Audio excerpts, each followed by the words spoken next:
lagi bersama Movie. Kali ini Ngademin akan merangkum sebuah film thriller yang dijamin membuat kalian tegang. Dan seperti biasa tanpa banyak basa-basi, kita sambut.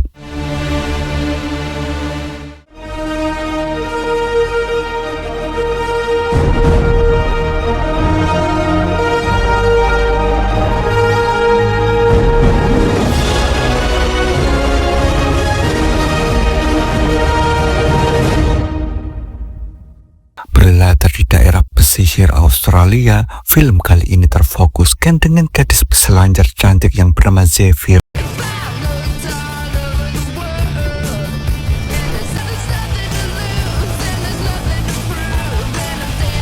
Tak sengaja, Zephyr ini bertemu dengan pria tampan yang kita sebut saja Moses. Si Moses ini meminta tolong untuk meminjam kabel jumper Zephyr karena mobilnya sedang bermasalah. You really don't have jumper cables for this? Dengan mengendari mobil vannya, Zephyr pun bersedia membantu Moses itu. Is that your mom's too?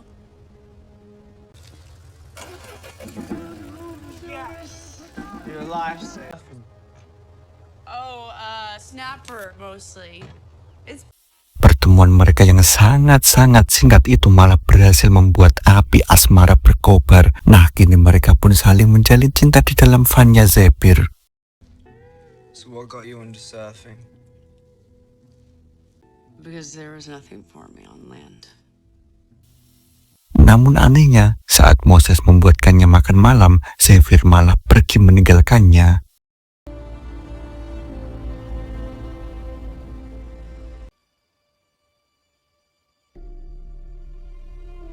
Zephyr ini menuju ke tepian pantai dan saking cintanya dengan surfing, dia pun menyiapkan papan selancarnya malam-malam begini. Buah masalah telah terjadi pada papan selancarnya. Dia melihat ada sebuah mobil pick up dan mencoba meminjam kunci untuk papan selancar. Looking for a fin key.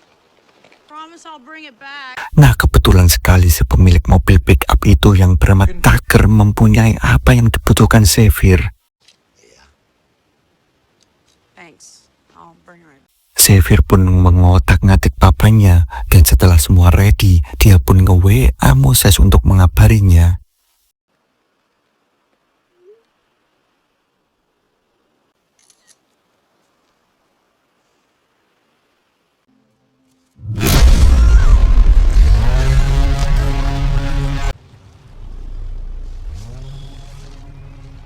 Zephyr yang sudah tak sadarkan diri itu langsung dibungkus Tucker dan dibawa menuju ke sebuah kapal.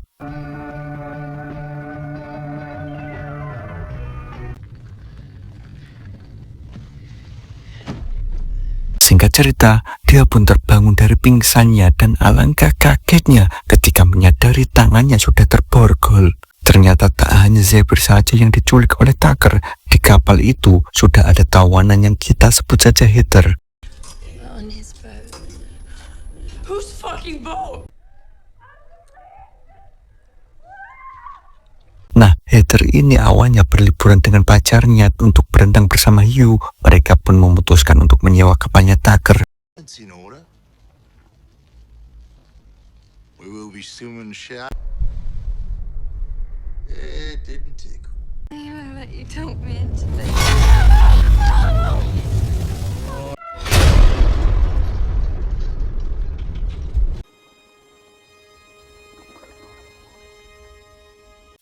Awalnya semua terasa menyenangkan hingga Tucker melakukan aktivitas favoritnya. Yaps, dia hobi sekali menghabisi seseorang dan melemparkan jasadnya kepada gerombolan hiu. Zephyr pun mempunyai ide. Dia meminjam kawat yang ada di belanya Heather untuk membuka borgol itu. Namun, belum sempat dia membukanya, malah terlanjur kepergok oleh Tucker. Hang on, what's happening here? Hey, asshole.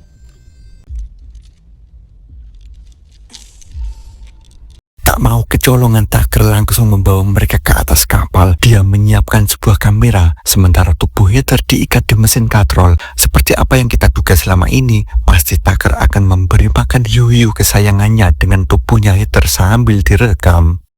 God's down there.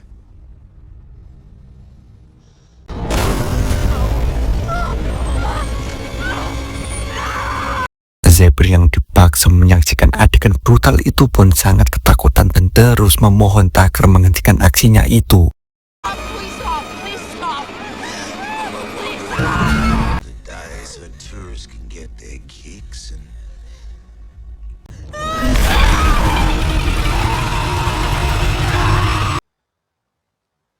tell me that I ain't the greatest show. Dan hal yang paling mengerikan adalah Tucker selalu mengambil rambut korbannya dan menempelkannya di cover video rekamannya. Dan ketika dia membuka lemari koleksinya, bisa dilihat sudah belasan korban yang telah dia eksekusi.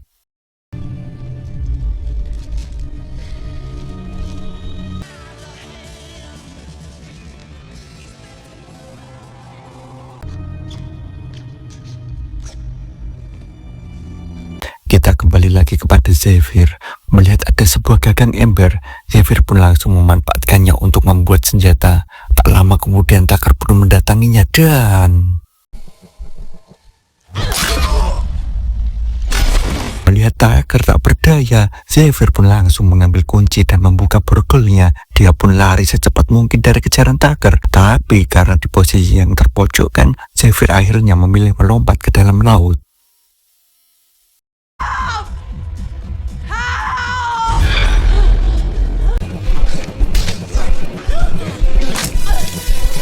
Hopefully someone's having a good time.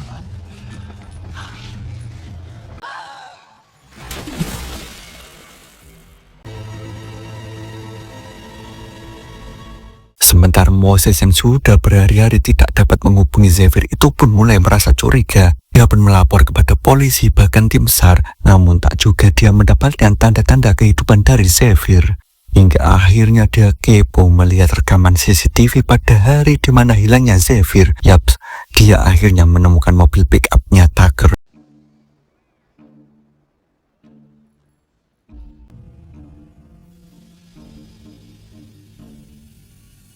Langsung saja Moses melacak lokasi Tucker. Nah, kebetulan sekali Tucker saat ini sedang kembali ke dermaganya. Tanpa pikir panjang, Moses langsung mendatangi kapalnya Tucker. Tak ada tanda-tanda keberadaan Tucker di kapal itu hingga tak sengaja Moses mendengar suara jeritan dari Zephyr. Moses pun langsung mencari asal suara itu. Namun sayang sekali, aksi heroiknya itu malah kepergok oleh Tucker. Go find a paper clipper.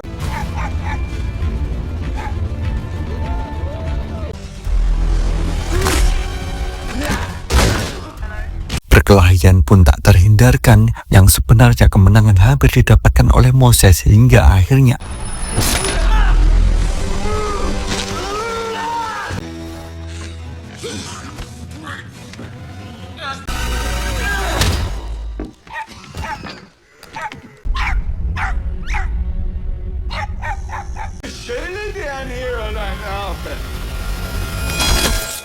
Singkat cerita, Tucker kembali melanjutkan pelayarannya dan kini Moses juga ikut disandra bersama Zephyr. Nah, kini Zephyr terpaksa melihat pacar barunya itu yang akan dijadikan makanan sekawanan hiu. Wait. No, he's not a tourist.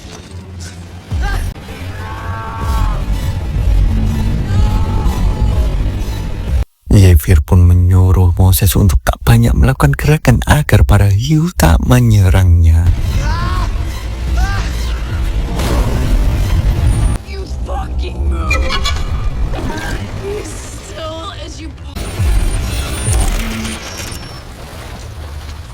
Melihat hiu yang tak tertarik dengan Moses, kini Tucker terpaksa memberikan sedikit sentuhan agar memancing nafsu makan hiu-hiu tersebut.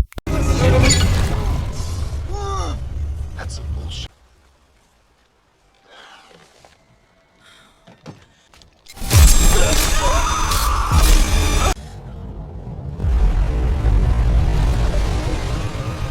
Sayangnya, keseruan Tucker terpaksa terhenti karena ada sebuah helikopter yang terbang ke arahnya. Akhirnya Tucker pun kembali memasukkan Zephyr dan Moses ke dalam kapalnya.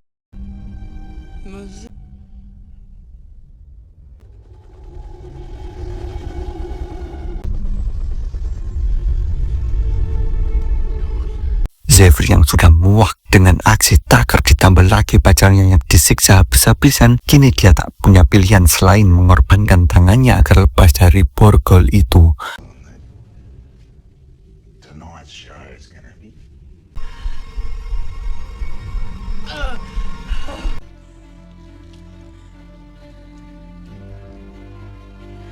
Dengan cerdik, Xavier menjebak Tucker di dalam ruangan itu, tapi sayang sekali, tentu dia sudah hafal isi kapalnya dan keluar lewat pintu rahasia.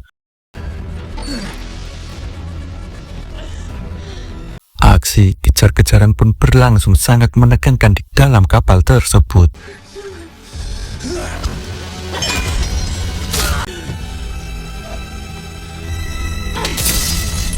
Hingga akhirnya Xavier dapat mengecoh Tucker dan langsung nyebur ke laut untuk meloloskan diri. Xavier pun akhirnya bisa sampai ke daratan, tapi apesnya tak ada seorang pun yang ada di situ.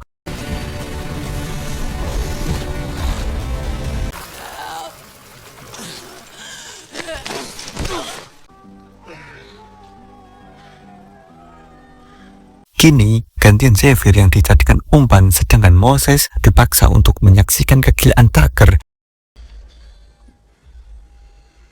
Deep down.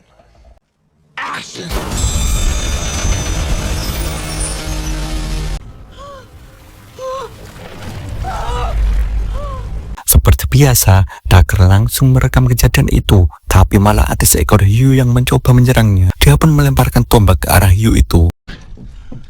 Oh, get it! Don't show life!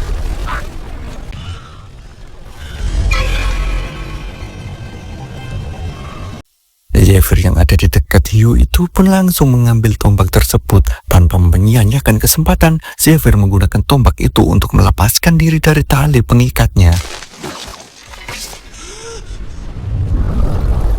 Tapi anehnya, hiu yang sudah ada di depan Xavier itu malah tak menyerangnya dan hanya numpang lewat.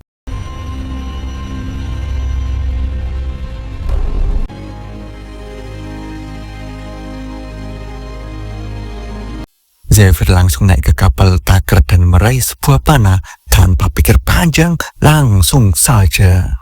Fucker.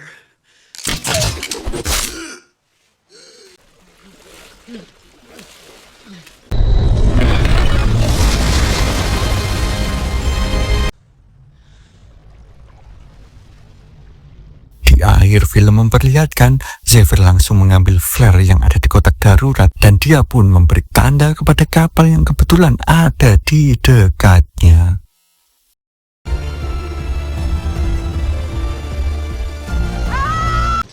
Hey, Mo, wake up. Moses, wake Saatnya kita bilang tamat.